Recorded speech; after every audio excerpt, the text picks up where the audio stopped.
Hello et bienvenue à toi dans ce nouvel épisode de podcast. Je m'appelle Mégane et je suis accompagnatrice à l'éveil de soi. Et pour ça, mon outil de prédilection, c'est le Human Design.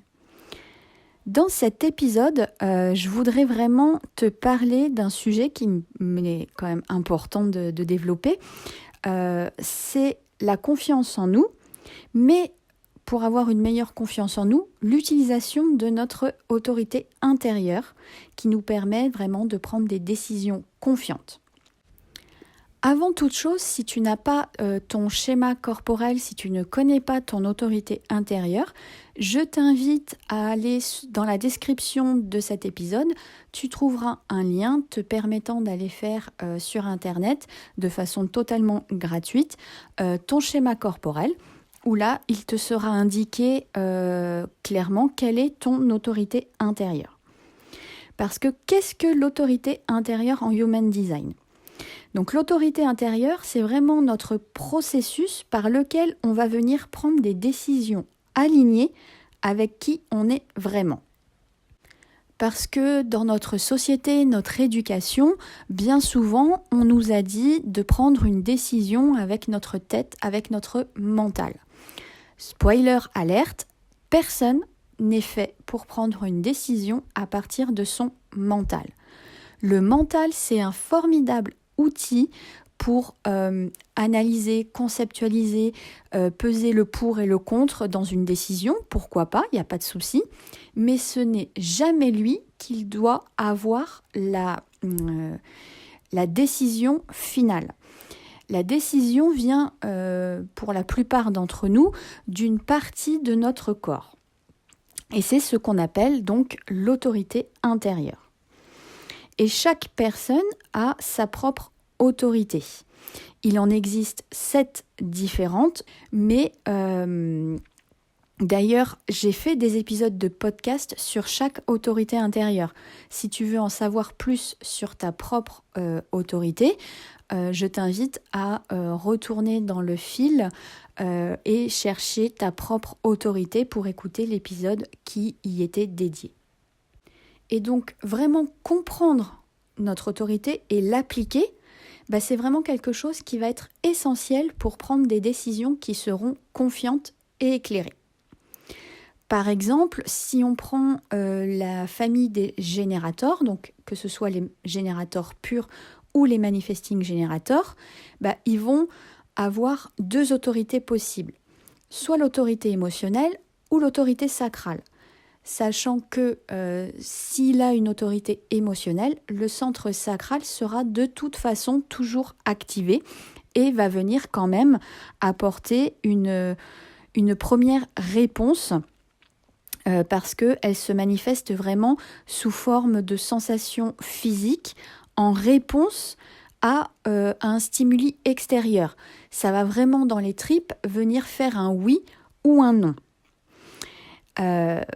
Et du coup, quand ils écoutent leur autorité, les générateurs, ils peuvent vraiment être alignés avec qui ils sont et aligner aussi leurs actions avec vraiment cet élan vital qui leur permet de générer de l'énergie et vraiment de pouvoir aller vers la satisfaction et l'accomplissement. Les autres types énergétiques, comme les projecteurs et les manifesteurs, ils n'auront pas une autorité sacrale, forcément, leur centre sacral n'est pas défini, et donc leur autorité intérieure peut prendre différentes formes en fonction des centres qui vont être définis dans leur schéma corporel. Donc certaines personnes vont écouter leur autorité émotionnelle qui est vraiment basée sur des vagues émotionnelles et la réponse émotionnelle face à une situation bien précise, alors que d'autres personnes vont plutôt écouter leur autorité splénique qui est vraiment elle basée sur l'instinct, l'intuition. Et donc pour les projecteurs et les manifesteurs, quand ils écoutent leur autorité, ils peuvent vraiment trouver leur place dans le monde et apporter une contribution significative en fonction de qui ils sont et des talents et des dons qu'ils ont à apporter au monde. Et enfin, les réflecteurs, eux, écoutent leur autorité lunaire qui va être vraiment basée sur un processus d'observation sur une certaine période de temps. Le réflecteur, il a vraiment besoin de temps pour prendre des décisions qui seront alignées avec qui il est vraiment. Et donc, tu l'auras compris, pour prendre des décisions confiantes en Human Design, ça va vraiment être essentiel de comprendre et d'appliquer notre autorité intérieure. Et ça implique vraiment de se connecter au centre qui est lié à notre prise de décision dans le corps. Et vraiment de venir écouter les signaux, les sensations, les intuitions qui vont émerger de ce centre de prise de décision. Et du coup, plutôt que de se fier uniquement à notre mental, on va venir apprendre à accéder à une forme de sagesse vraiment profonde qui réside en nous et qui vient guider nos choix vers vraiment ce qui est le plus aligné pour nous.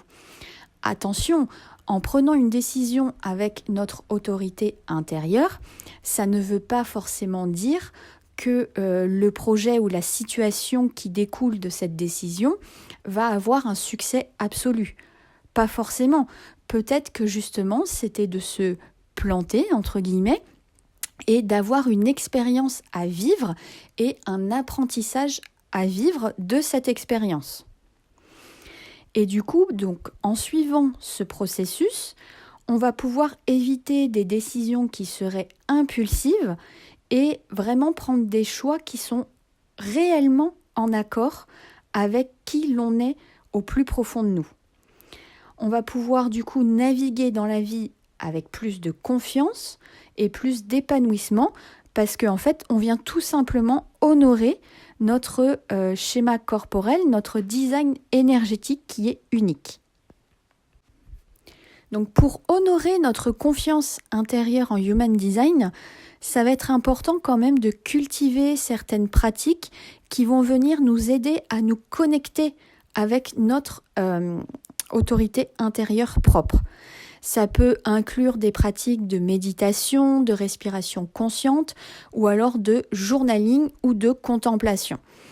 Et en prenant le temps de nous calmer et de nous écouter, on va pouvoir accéder vraiment à la sagesse profonde qui réside en nous et ainsi prendre des décisions pleinement en toute confiance. Si tu as envie d'en savoir plus sur toi-même, sur ton mode de fonctionnement interne, je t'invite à faire ton manuel personnalisé en Human Design. C'est un PDF d'environ 150 pages que je t'envoie où vraiment je viens décortiquer ton schéma corporel, chaque élément présent dans ton schéma corporel. J'espère que cet épisode t'aura plu, t'aura aidé un petit peu à voir comment tu peux utiliser ton autorité intérieure pour augmenter la confiance que tu peux avoir en toi. Et je te dis à très vite pour un nouvel épisode de podcast.